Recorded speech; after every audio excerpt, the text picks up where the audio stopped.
Ready, चलिए देखिए, ठीक है। वेरी इंपॉर्टेंट टॉपिक है आपका time period of a simple pendulum, ठीक। इसका प्रैक्टिकल भी आपके सिलेबस में है और ये ऐसा टॉपिक है जो आपका काफ़ी पूछा जाता है, तो ध्यान से देखिएगा इस टॉपिक को। तो पहली चीज़ ये है कि what do you mean by simple pendulum, यानी कि एक सिंपल पेंडुलम से आप क्या समझते हैं। हिंदी में से बोलते हैं बेटा सरल लोलक। तो पेंडुलम में क्या होता है, अगर हम एक भारी बॉब को लेंगे, ऐसे बॉब दिख रहा है, एक हैवी बॉब को लेंगे या गोले को लेंगे और उसे ऐसी रस्सी से बांधेंगे जो कि इनएक्सटेंसिबल हो, यानी कि जो क्या है खिंचती नहीं हो बिल्कुल भी, तो इस कॉम्बिनेशन को बोलते हैं हम लोग सिंपल पेंडुलम। पेंडुलम की प्रॉपर्टी क्या होती है, अगर हम उसके एक एंड को बांध देंगे और दूसरे एंड को मीन पोजीशन से हल्का सा भी क्या करेंगे हम लोग, डेविएट करेंगे, डिस्प्लेस करेंगे, तो वो क्या करता है, टू एंड फ्रो मोशन करने लगता है, इधर उधर गति करने लगता है। क्लियर। तो ऐसे में हमें निकालना है कि ऐसे पेंडुलम का जो टाइम पीरियड है उसका एक्सप्रेशन कैसे निकलेगा। करें स्टार्ट। तो देखिए, इस पोजीशन को बोलते हैं मीन पोजीशन। एक पोजीशन ए है जहाँ मैक्सिमम जाएगा ये, ऐसी दूसरी पोजीशन दूसरे साइड में बनती है, that is position let B, ठीक है। तो फिलहाल मैं पोजीशन ए की अगर बात करूं, या एट एक्सट्रीम पोजीशन, देखेंगे इस पे कौन से फोर्स कार्य करते हैं, ठीक है। सबसे पहले होगा इसका वेट mg, इस बॉब का वेट है, weight of pendulum, let this is mg, ठीक है। इस समय यानी एक्सट्रीम पोजीशन पे अगर ये यहां से एंगल बना रहा है थीटा का, तो जैसा कि दिखाई दे रहा है कि फोर्स mg और थीटा क्या है, अलग अलग एंगल पर है। तो हम लोग क्या करेंगे ऐसे में, इस mg को दो कंपोनेंट से ब्रेक कर लेंगे। तो अगर मैं इसको ठीक आगे बढ़ाऊंगा ऐसे करके, तो ये भी कितना एंगल होगा, थीटा, क्योंकि ये वर्टिकल डाउनवर्ड्स है ना। तो जिससे एंगल बनता है वो हमेशा होता है cos थीटा, तो ये होगा mg cos थीटा, और इसके ठीक 90 पे वर्टिकल में यहाँ पे इधर की ओर ये कंपोनेंट होगा, सीधा करके लिखता हूँ, mg sin थीटा। पहले समझो, मैंने वेट को दो भागों में क्या किया, डिवाइड कर लिया, एक हॉरिजॉन्टल कंपोनेंट है और एक वर्टिकल कंपोनेंट है, कॉस और साइन थीटा। क्लियर। अब देखिए, जब बॉब लटकेगा तो इस पे जो डोरी होती है, डोरी में क्या आता है, तनाव आ जाएगा, टेंशन आ जाएगा, ठीक है ना। टेंशन फोर्स आएगा, जहाँ भी लटकेगा, यहाँ पे होगा तो ऊपर टेंशन होगा, इस तरफ भी होगा तो ऊपर की ओर टेंशन होगा। तो एक तो टेंशन फोर्स हो गया, ये इतने फोर्स क्लियर है अभी तक। mg जो दो भागों में बढ़ चुका है, टेंशन फोर्स जो कि स्ट्रिंग पे लगा हुआ है, और एक फोर्स और जो कि इस बॉब को बार बार वापस लेके आता है, बार बार एक्सट्रीम पोजीशन है मीन पोजीशन की ओर लेके आता है, हम उसे बोल सकते हैं रीस्टोरिंग फोर्स, जो रीस्टोर करेगा इसकी उसको। तो यहां पे लगेगा आपका, this force is called restoring force. देखिए, इधर जाएगा तो रीस्टोरिंग फोर्स बीच में लेके आएगा, दूसरी ओर भी जाएगा तो हमेशा बीच की ओर क्या करेगा, उसे लेके आएगा। शायद जब मैंने आपको डेफिनेशन बताई होगी SHM की, सिंपल हार्मोनिक मोशन की, तो उसमें भी ये चीज़ आ रही थी आपकी। तो अगर तुम्हें फिगर क्लियर है तो समझिए कि आधी चीज़ें तुम्हारी क्लियर हो चुकी हैं। तो देखो, फिगर थोड़ा इसको और सही से बना देता हूँ मैं, ये ऐसे करके आएगा, ठीक है। ये क्लियर, तो हम आगे बढ़े, ठीक। तो सबसे पहले eight point eight position A point पे देखो कौन कौन से फोर्स लग रहे हैं। अब यहाँ ध्यान देना जरा, समझिए इसे। T ऊपर की ओर, mg cos थीटा नीचे की ओर, अपोजिट डायरेक्शन में। तो जैसा कि दिखाई दे रहा है, the tension force T is balanced by the component mg cos theta. तो T को जो बैलेंस किया है, दैट इज किसने कर दिया, mg cos थीटा ने। देखो, तो मैं लिखना भी पड़ेगा ये, the tension force T on string is balanced by the component of force mg cos theta. While second देखिए, restoring force is provided by the component mg sin theta. जबकि दूसरा जो कंपोनेंट है वो कहाँ की ओर लगा है, बीच की ओर, तो प्रोवाइड करा रहा है आपको रीस्टोरिंग फोर्स, यानी कि mg sin थीटा ही वो है जो इसे बार बार बीच में लेके आ रहा है। ये क्लियर। तो रीस्टोरिंग फोर्स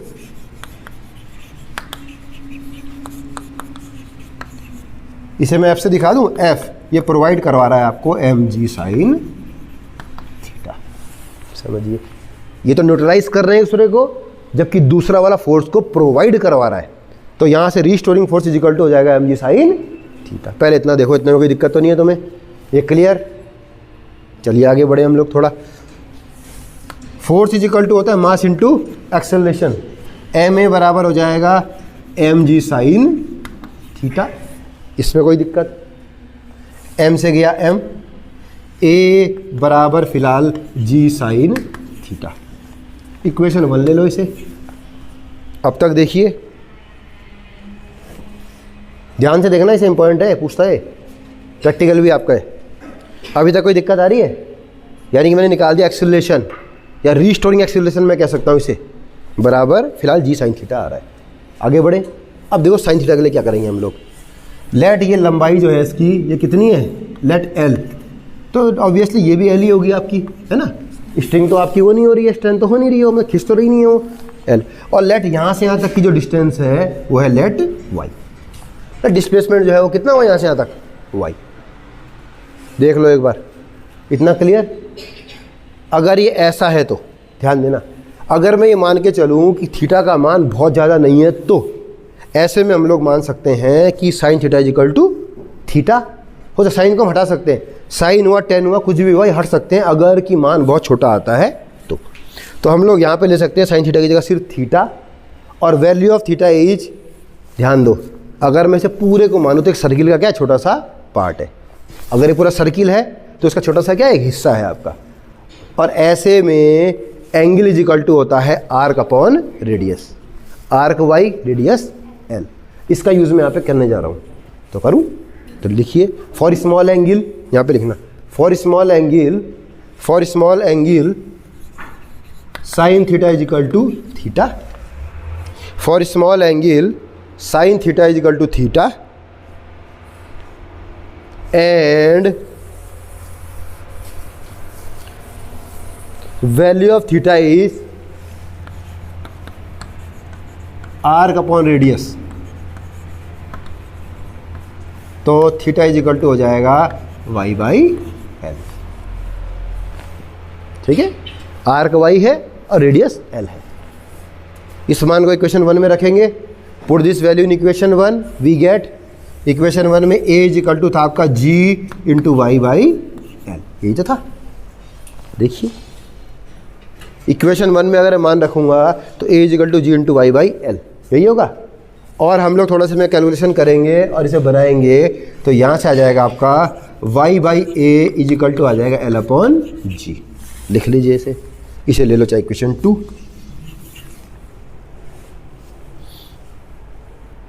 ठीक है, देखो ए को नीचे ले गया, एल को इधर और इसको इधर ले गया, तो ये आ गया आपका। पहले इतना समझो, इतना तुम्हें क्लियर है। यानी कि मैंने मैथमेटिक्स लगाने के बाद लास्ट में रिजल्ट निकाला y by is equal to l upon g. क्यों निकाला आइए बताता हूँ। पहले यहाँ तक देखो, ये समझ में आ रहा है, क्लियर है। क्योंकि because we know that time period t is equal to, मैंने पहले करवाया था आपको उस दिन, मैंने कहा था आगे आएगा, वो होता है is equal to 2 pi root y upon a. ये आपको स्टार्टिंग में मैं करवा चुका हूँ पहले, जब मैंने ओमेगा के बारे में बताया था। Omega is equal to 2 pi upon t, वहाँ से करवाया था आपको। तो हम जानते हैं कि time period t is equal to जो होता है that is 2 pi under root displacement upon acceleration या वाई बाई ए। तो यहाँ पे इसका मान हम रख देंगे, तो we get, put the value from equation 2, put the value from equation 2 we get time period t is equal to 2 pi root l upon, पूरे में आएगा ये l upon g, and that's your answer. बस देखिए एक बार, very important topic पूछता है, देख लो कैसे कैसे करना है इसमें। इसको करने के लिए आपको ये फॉर्मूला पहले से आना चाहिए कि time period t is equal to 2 pi under root displacement upon acceleration, और यहाँ पे हम लोग वैल्यू पुट करेंगे। देखिए इंपॉर्टेंट बहुत पूछता है।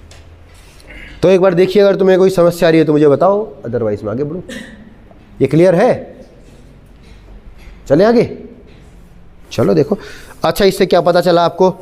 ये फार्मूला बेटा आप याद भी कर लेना, क्योंकि जब प्रैक्टिकल आएगा तो प्रैक्टिकल में फार्मूला आता है। अगर प्रैक्टिकल आपको आएगा करने को, वैसे आप कर चुके हैं इस प्रैक्टिकल को ऑलरेडी, तो इसमें क्या ये फार्मूला ऑलरेडी यूज़ किया जाता है। देखिए, यानी कि इससे आपको पता चला कि टाइम पीरियड ऑफ पेंडुलम ये डिपेंड करता है टी इज इक्वल टू, ये प्रोपोर्शनल टू, एक तो एल है, लंबाई पे डिपेंड करता है। यानी कि अगर मैं लंबाई को बढ़ा दूंगा तो टाइम पीरियड बढ़ जाएगा। टाइम पीरियड का मतलब होता है चक्कर पूरा करने में लगा समय, यानी कि चक्कर जो होंगे क्या होंगे, स्लो हो जाएंगे, समझ लो। तो जितना छोटा पेंडुलम उतनी तेजी से वो क्या करेगा, आपका मूव करेगा, और जितना बड़ा पेंडुलम उतनी धीरे धीरे मूव करेगा। ये आप लोग जानते होंगे। झूला का ज़्यादा बड़ा हो जाए तो धीरे धीरे धीरे धीरे मूव करता है आपका। It depends upon length. पहली चीज़ क्लियर। एंड टी इज, यार चलो इसमें थोड़ा सा और वो करता हूँ। देखो एक चीज़ है, फ़र्क पड़ता है लेकिन बहुत कम। इसका मतलब ये है कि जिसकी लेंथ कम होगी उसका टाइम पीरियड ज़्यादा होगा, यानी कि टाइम ज़्यादा लगेगा। इसी कारण से कई बार देखते हैं कि सर्दियों में कहते हैं आप लोग कि सर्दियों में जो अभी घड़ी होती है, पुरानी घड़ी होती है चाबी वाली, अब तो आपकी इलेक्ट्रॉनिक्स वॉच आ गई है, तो चाबी वाली घड़ियाँ जो होती है सर्दियों में क्या होती है, थोड़ी स्लो हो जाती हैं आपकी। तो स्लो होने का रीज़न क्या था उसका, आपने थर्मल एक्सपेंशन पढ़ा है। गर्मी में कोई चीज़ एक्सटेंड करती है, सर्दियों में कोई चीज़ कॉन्ट्रैक्ट करती है, सिकुड़ जाती है सर्दियों में। तो अगर लंबाई थोड़ी सी कम हो जाए, तो लंबाई जब कम होगी तो टाइम पीरियड क्या है, कम हो जाएगा उसी के अनुसार। ये भी कम हो जाएगा तो क्या होगा, सर्दियों में थोड़ी सी फास्ट हो जाएगी, टाइम पीरियड कम होगा, जल्दी जल्दी चलेगी। तो सर्दियों में फास्ट हो जाएगी और गर्मियों में क्या होगी, थोड़ी सी स्लो हो जाएगी।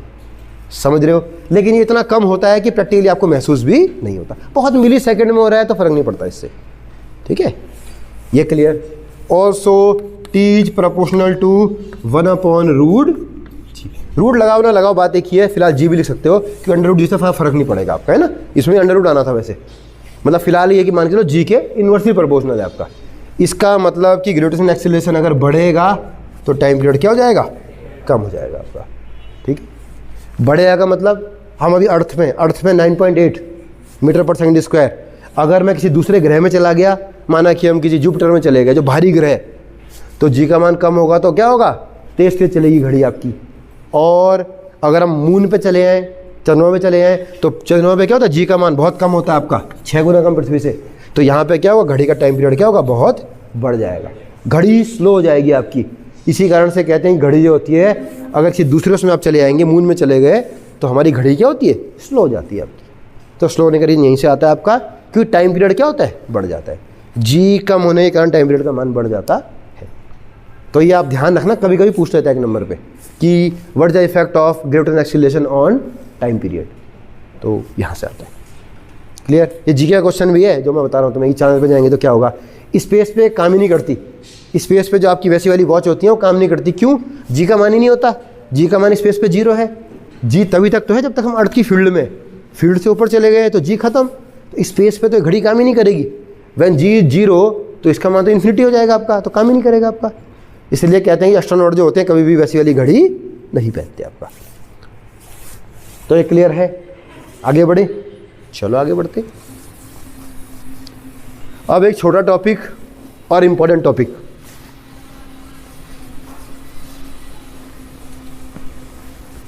As a topic is relation between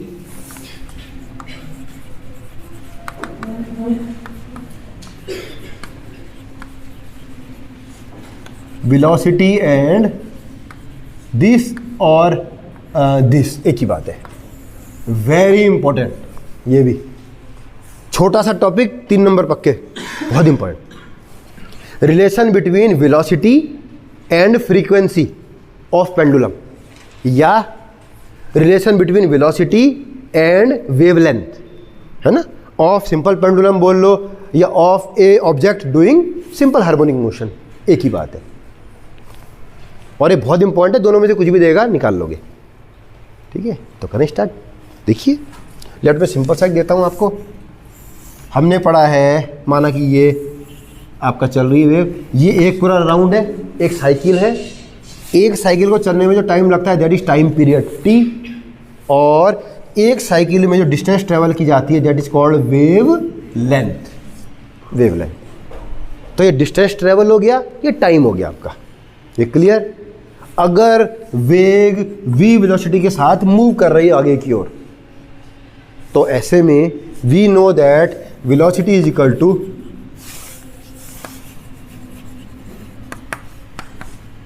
displacement upon time. ये हमको पता है कि वेग इज इक्वल टू विस्थापन बटे समय, velocity is equal to displacement upon time. Clear. For a complete cycle या फॉर वन साइकिल देखो फॉर वन साइकिल, एक चक्कर के लिए, फॉर वन साइकिल वेलोसिटी है v is equal to displacement कितना चला है वो दूरी, दिस वेवलेंथ के बराबर दूरी तय की है एक चक्कर में, और time is equal to time period. आ गया रिलेशन, बस इतना सा है, देख लीजिए एक बार, है ना। डिस्प्लेसमेंट ये तय किया है, टाइम t लिया है, रख दो वैल्यू। तो this is the relation between velocity and time period, पहला रिलेशन निकल गया आपका, ठीक है। लैम्डा लिखो, n लिखो, इसमें t भी लिख दो साथ में, सब कुछ आ जाएगा इसमें जो पूछेगा तुमसे, है ना। पहला क्लियर। हम जानते हैं कि we know that time period t is equal to होता है 1/n फ्रीक्वेंसी, यानी कि फ्रीक्वेंसी और टाइम पीरियड उस तरह के इनवर्स होते हैं। मान रखने पर v is equal to n lambda, also very important, है ना। तो रिलेशन बिटवीन v एंड आपका आ गया n, तो देख लीजिए एक बार, लैम्डा तो दोनों में ही है, तो जो बोलेगा वो तुम्हें यहाँ से लिखना है। और ये मुझे लग रहा है 3 नंबर पे आता है क्वेश्चन, और बहुत ही आसान है, और ये बहुत ही इंपॉर्टेंट भी है, ये पूछता भी है बहुत आपसे। एक बार देख लो, कहीं समझ में एक दिक्कत आ रही तो बताओ। ये क्लियर है, आपको याद रखना है, v is equal to n lambda याद रखना है बिल्कुल, v is equal to n lambda, इसे ध्यान में रखो, ये आगे काम आएगा आपके। आगे बढ़ूँ, ठीक, थोड़ी सी मैथ्स और करते हैं हम लोग, मिला दूँ। चलिए एक टॉपिक और देखिए, इंपॉर्टेंट टॉपिक, और उसके बाद एक ब्रेक लेंगे फिर हम, है ना। और जो टॉपिक है वो इंपॉर्टेंट है और थोड़ा समझने का भी है, and that topic is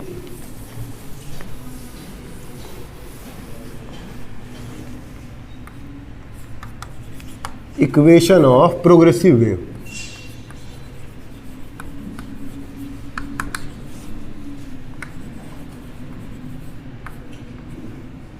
v है,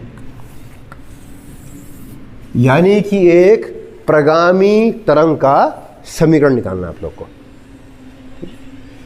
पहले तो हम जानते हैं कि जो इक्वेशन होती है दैट इज y बराबर a साइन ओमेगा t, ठीक है।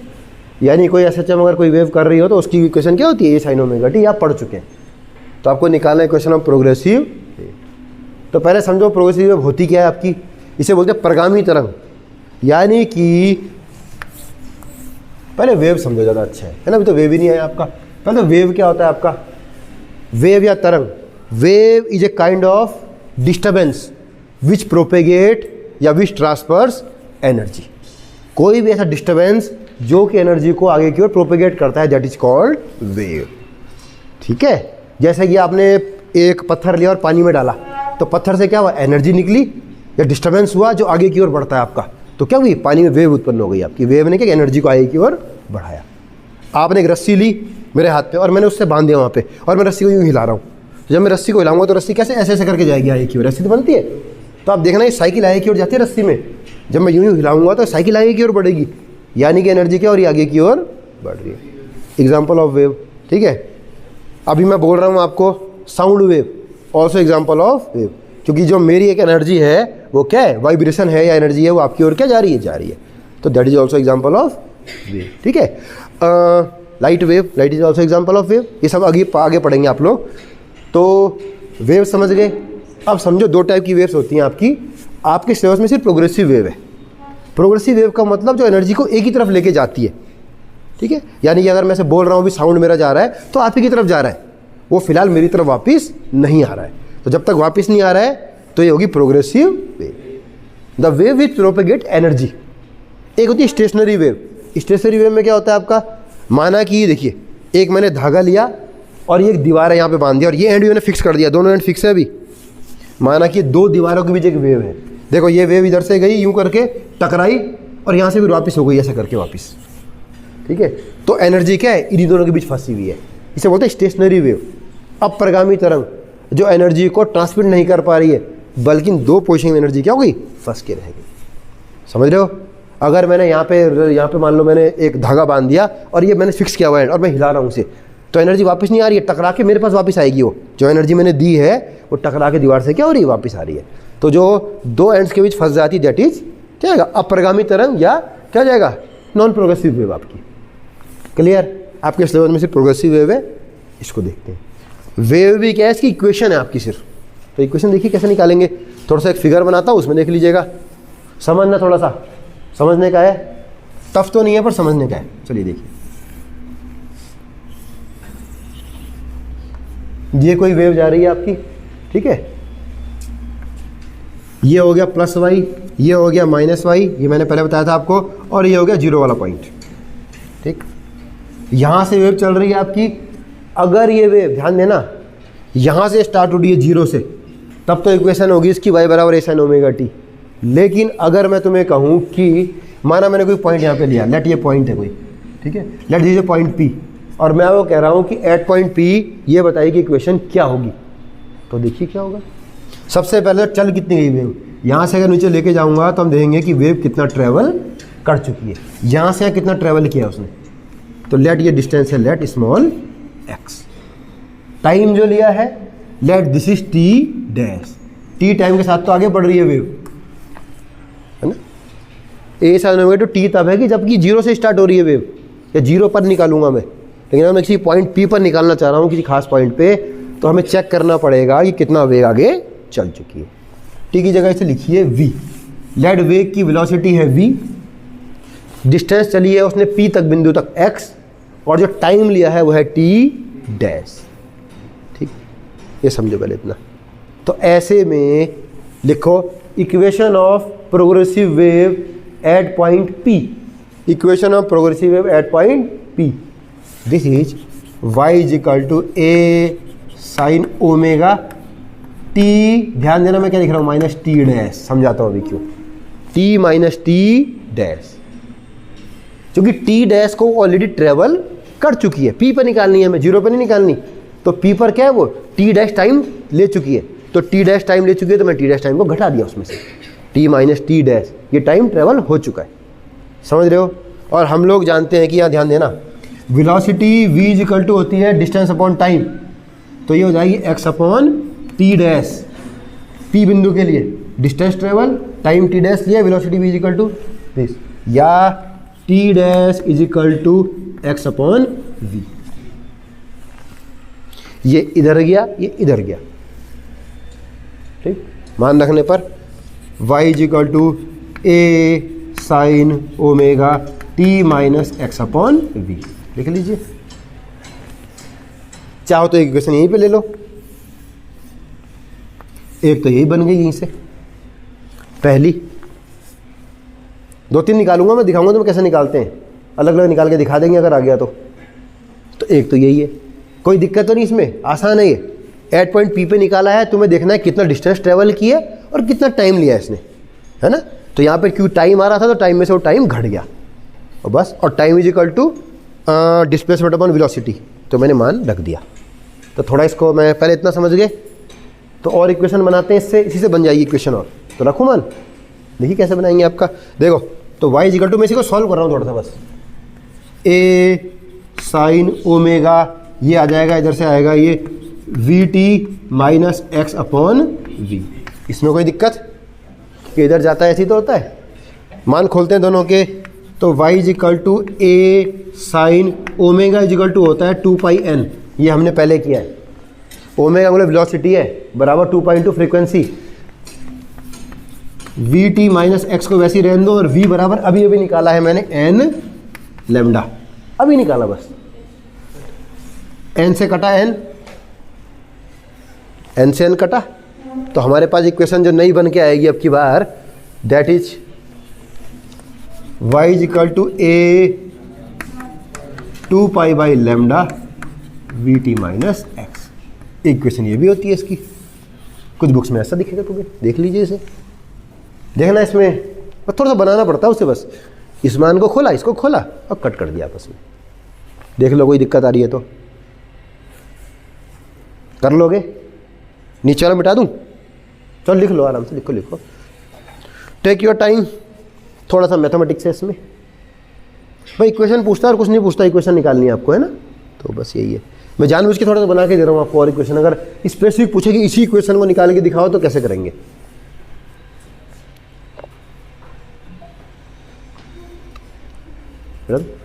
इसको याद रखना है, sine omega t minus x upon v, ये मेन है। एक इक्वेशन ये भी है, कई बार ये पूछता है ऐसा निकाल के दिखाओ, तो ये आप ऐसे निकाल सकते हैं। देखिए यहाँ पे 2π/λ को दिखाते हैं बेटा k से, और k बराबर होता है प्रोपेगेशन कांस्टेंट।